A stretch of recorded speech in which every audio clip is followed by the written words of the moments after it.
నమస్తే రమ్మ గారు. నమస్తే జయ. అసలు మిమ్మల్ని ఈ ప్రశ్న అడగొచ్చు అడగకూడదు నాకు అర్థం కావట్లా. ఎందుకంటే ఇది మీకు సంబంధించిన ప్రశ్న, అది మీ ముందే పెడుతున్నాను మరి. ఓకే, కథలు చదవడం వల్ల, వినడం వల్ల అసలు ఎలాంటి ఉపయోగాలు ఉంటాయి? నిజంగా అసలు అవసరమా?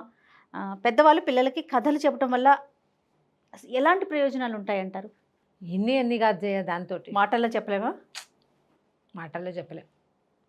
ఇప్పుడు నాకు బోల్డ్ అని విషయాలు తెలుసు, నీ ఉద్దేశం కదా? అవును కదా. ఇందులో 50% పైగా నేను విన్నవేనంటే నమ్ముతావా నువ్వు? నమ్మలేకపోతారమ్మ గారు. 50% నేను చదవటం వల్లే, అది నమ్ముతావా? అది నమ్ముతాను, ఎందుకంటే మీరు పుస్తకాల పురుగు కదా. అవును. అలాగే వినడం కూడా జయ. ఇప్పుడు నువ్వు ధనలక్ష్మి మాట్లాడుకుంటున్నారు, అక్కడ అలా వెళ్ళాము, ఇక్కడ ఏదో జరిగింది అని చెప్తుంది. నేను ఏదో చదువుకుంటున్నో రాస్తున్నో అక్కడ ఖాళీగా కూర్చున్నో సోఫాలో వింటాను. వినంగానే మనకి ఇలాంటిది ఒకటి జరిగింది, ఇలాంటిది ఇంతకుముందు విన్నాం అని జ్ఞాపకం వస్తుంది. ఈ విన్న విషయం ఒక కథలాగానో, ఒక కథకి ముందు మాటగానో వెనక మాటగానో రూపుదిద్దుకుంటుంది. ఎవరు మాట్లాడుకునేదైనా మనం చెవి అక్కడ పెట్టాలి. వింటూ ఉంటే, ఒక విషయం వింటూ ఉంటే మనకి కొత్త విషయం తెలుస్తూ ఉంటుంది. కథలు వినటం వల్ల ఏమవుతుంది, ఎవరో చెప్తారు, అవును, మనకి ఆసక్తికరంగా ఉంటుంది, ప్రశ్నిస్తాం. ఇప్పుడు ఒక పుస్తకం ఉందనుకో, పుస్తకంలో ప్రింట్ అయిన కథే చదువుతాం. అవును, పుస్తకంలో రచయిత ఏం ప్రజెంట్ చేశాడో అదే చదువుతాం. దానివల్ల కొంత విజ్ఞానం మనకు వస్తుంది, కథ తెలుస్తుంది, రచయిత అభిప్రాయం ఏమిటో తెలుస్తుంది, మనం ఒక అభిప్రాయాన్ని కలిగించుకుంటాం మనం కూడా. ఇప్పుడు నువ్వు కథ చెప్తున్నావు అనుకో, పోనీ నేను చెప్తున్నా, ఏమో గురుదేవుడు మన ఏకలవ్యుడు కథ, అదేంటండి అలా ఎలా అడిగాడండి అని అడుగుతావు నువ్వు. నాకు ఒక ప్రశ్న వస్తుంది. అప్పుడు నేను సమాధానం చెప్పడానికి నేను ఒట్టి కథగా కాకుండా దాని మీద ఆలోచించి నీకు ఒక సమాధానం చెప్తా. నీకు అది నచ్చదు, అలా ఎలా చెప్తారు అంటావు. నువ్వు నేను కొంత వాదిస్తాం దాని మీద, నీకు తెలియని కొత్త విషయాలు, అలాగే నాకేదో తెలిసే ఉండొచ్చు అనుకుంటున్న విషయాల నుంచి ఇంకా కొత్త విషయాలు ఆలోచించేసరికి కొత్తది వస్తుంది. ఎలాగా? మీగడలో కవ్వం పెట్టి బాగా చిలికితే ఏమొస్తుంది? వినడం వల్ల విజ్ఞానం పెరుగుతుంది. ఒట్టి వినడం, అలా ఏదో క్యాజువల్గా వినటం కాకుండా ముఖతః వినటం, మనసు పెట్టి ముఖతః, మనిషి ఎదురుగుండా ఉంటాయి. ఇప్పుడు లేదా నేను ఒక స్టోరీ, పాడ్కాస్టో యూట్యూబో ఉంది, ఆడ చెప్పుకుంటూ పోతాడు, నువ్వు వినుకుంటూ పోతావు పని చేసుకుంటూ. నేను కూడా గిన్నెలు తోముకుంటూ వింటుంటా, దేవుడి పాత్రలు తోముకుంటూ వింటాను. ఓకే, ప్రయోజనం ఏం లేదు, ఊరికే వినికిడి మాత్రం ఉంటుంది.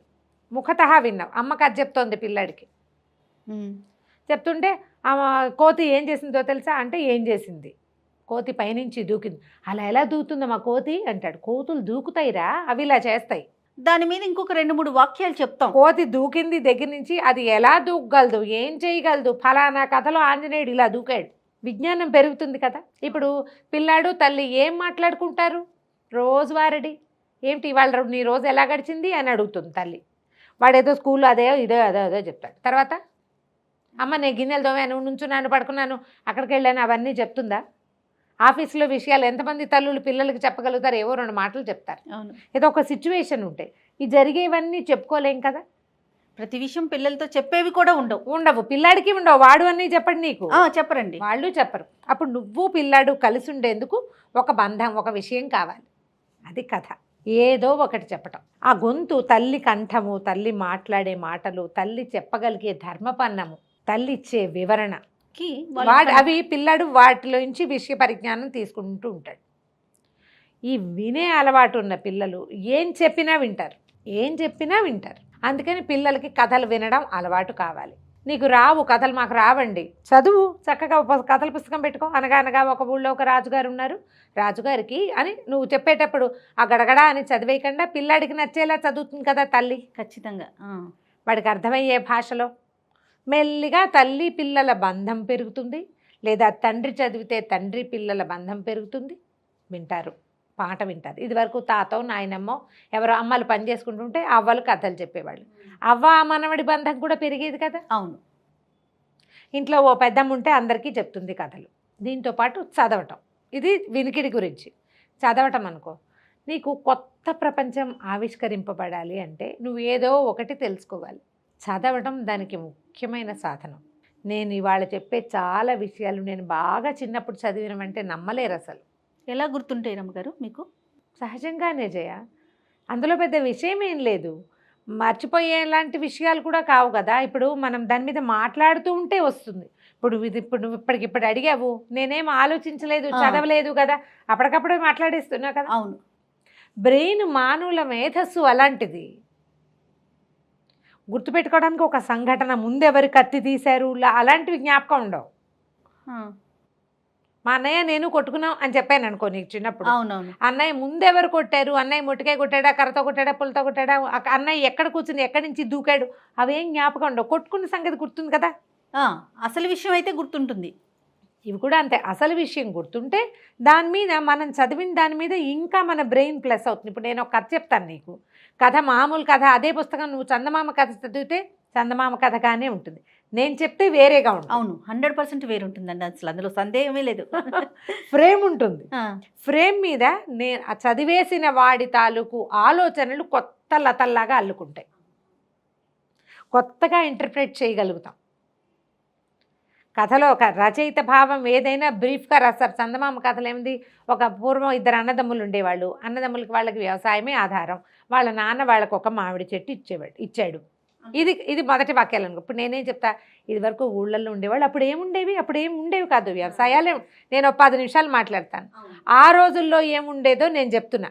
అవును, ఇప్పుడు పిల్లాడికి కూడా అలాగే చెప్తాం మనం. అవును రమ్మగారు. అవునా, నీ కూతురికి చెప్తావు కదా. 100%. నేనేం చేస్తాను తెలుసా, ఇన్ని స్టోరీలు మేము వింటాను కదా, మళ్ళీ వింటా. తనకి చెప్పే ముందు నేను మళ్ళీ విని, మీ స్టోరీ మనం చేసిన వీడియోని మళ్ళీ విని, మళ్ళీ నేను ఇంకొంచెం యాడ్ చేసి అలా నేను చెప్పుకోగలుగుతాను. సొంత నోట్ల నుంచి సొకపోల కల్పితాలు కొన్ని వస్తాయి కదా. ఇప్పుడు నేను ఏ రచయితల కథలు చెప్పినా వాళ్ళు చెప్పిన దాంతోపాటు నా ఇంటర్ప్రిటేషన్ ఉంటుంది, ఆ కథ మీద నాకు కలిగిన అవగాహన కొంత ఉంటుంది. ప్రజెంటేషన్ మారుతుంది, ప్రజెంటేషన్ మారితే ప్రపంచమే మారిపోతుంది. అవును కదా. అందుకు చదవడము వినడము 2 అవసరమే కథలు. తర్వాత మనకి పిల్లలకి అనుబంధం ఏర్పడడానికి, పిల్లలకు ఒక కాల్పనిక జగత్తులోకి వాళ్ళని తీసుకెళ్ళి వాళ్ళని సూదింగా ఉంటుంది, కన్సోల్ చేయడానికి, వాడిని ఓదార్చడానికి, వాడిని నిద్రపుచ్చడానికి, వాడికి జీవితం మీద కొత్త ఆశ కల్పించడానికి. చదువు బాగా రాదు పిల్లలకి, మొద్దుగా ఉంటారు, వాడికి ఏకలవ్యుడి కథ చెప్తాం, ఏకలవ్యుడిలాగా అట్లా ఎంకరేజ్ చేస్తాం. ఇలా చేస్తే ఇది ప్లస్ అవుతుంది. నువ్వు చెయ్యాలిగా. చేయాలంటే ఏం చేయాలి, పిల్లలతోటి ముందు మాట్లాడుకోవాలి, చెప్పాలి. వాళ్ళతోటి ఏదో అన్నం పెట్టామా, పాలు కల్పించేసామా, హార్లిక్స్ కల్పించేసామా, 10ంటికి పడుకోబెట్టేసామా, ఇది సిద్ధాంతం పెట్టుకోవద్దు. దాంతోపాటు రోజు ఓ కథ చెప్పామా, 4 పుస్తకాలు కొనుక్కొచ్చుకోండి, నాకు చెప్పడం రాదు అని చెప్పకండి. నేర్చుకోవాల్సింది అన్నీ నేర్చుకోవాలి. ఏబిసిడీలు నీకు వచ్చేవిటి నేర్చుకోవాలా, అంతే. ఇది కూడా అంతే, నేర్చుకోవాలి. ఏదో ఒకటి చదువుతుంటే మెల్లిగా ఏమవుతుంది, మన అనుబంధం కూడా పెరుగుతుంది. ఎంత ఏజ్ వాళ్ళకైనా పోతే ఒక వయసు పెరిగింది. ఇప్పుడు నేనున్నానా, ఇదివరకు ఏవో ఆ కథలు ఈ కథలు చదివేదాన్ని, నీకోసం చందమామ కథలు కూడా చదువుతాను అనుకో. పారమార్థిక కథలు, జీవితం దీని తర్వాత ఏంటి, what next, life after death, అది కూడా కావాలి నాకు. దానికి సంబంధించిన విషయాలు చదువుతాను. ఒట్టి కథ చదివే అలవాటు ఉన్నవాడు మిగిలిన అన్ని విషయాలకి కూడా తెలుసుకుంటూ ఉంటాడు క్రమంగా. ఇది ఒక సత్కాలక్షేపంగా ఉంటుంది. ఎక్కడైనా మీరు సమర్థవంతంగా వ్యక్తుల్ని హ్యాండిల్ చేయగలుగుతారు. వాడెవడో హ్యాండిల్ చేయొద్దు, పోని వాళ్ళెవరినో వద్దు. మీ పిల్లలు, మన పిల్లలు చాలు కదా మనకి. పిల్లలకి మన మాట వినే అలవాటు ఉండాలి. పొద్దునంతా వాడు అల్లరి చిల్లరగా ఏదో గోలగోలగా ఉంటాడు, పడుకునేసరికి కథ వినాలి, అది అమ్మ కథ కావాలి, అమ్మ కథ కావాలి. ఒక్కసారి అలవర్చారా ఆటోమేటిక్గా సెట్ అయిపోతుంది.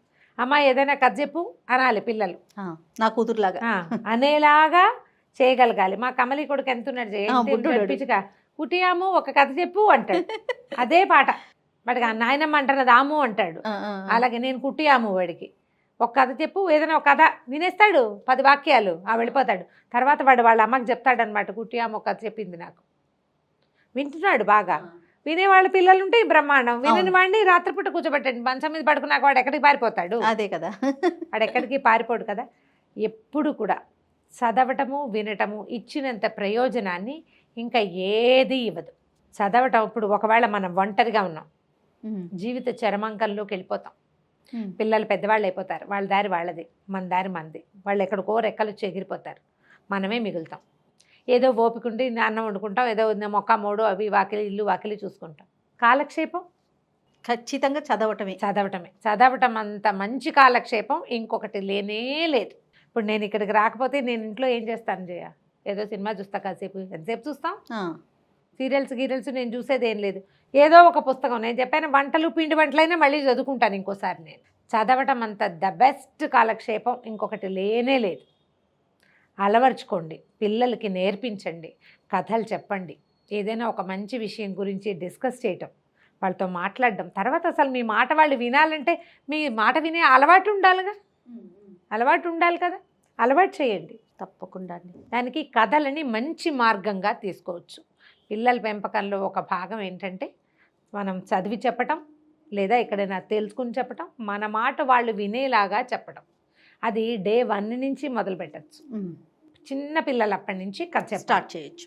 కథ చెప్తే వాడు ఏదో ఒకటి వింటాడు, అంటాడు, వింటూ ఉంటాడు. మెల్లిగా విని సూదింగా ఉండి అలవాటయ్యి పడుకుంటాడు. క్రమంగా అది అలవాటు చేసేసేయండి, ఆటోమేటిక్గా సెట్ అవుతుంది. కొంచెం వయసు వచ్చాక వాళ్ళకే చదవటం నేర్పించండి. చదవటం అలవాటైన పిల్లలు ఇతరత్ర బ్యాడ్ హ్యాబిట్స్లోకి వెళ్ళరు. ఎస్, అవునండి. ఇందులో ఎక్కువ ఉంటారు. అవి ఉన్నా కూడా ఇందులో ఉంటారు. దీనివల్ల ఏంటంటే వాళ్ళు ప్రపంచాన్ని తెలుసుకునే పద్ధతులు మారిపోతాయి. అవును. అలాగే వాళ్ళ ప్రజెంటేషన్ కూడా మారుతుంది కదా, బిహేవియర్ మారిపోతుంది, పిల్లలది సరైన ప్రవర్తనలో ఉంటారు. అంతే. తప్పకుండా రమ్మగారు, మరిన్ని మంచి మంచి కథలు మీ ద్వారా మేము వినాలి. Thank you.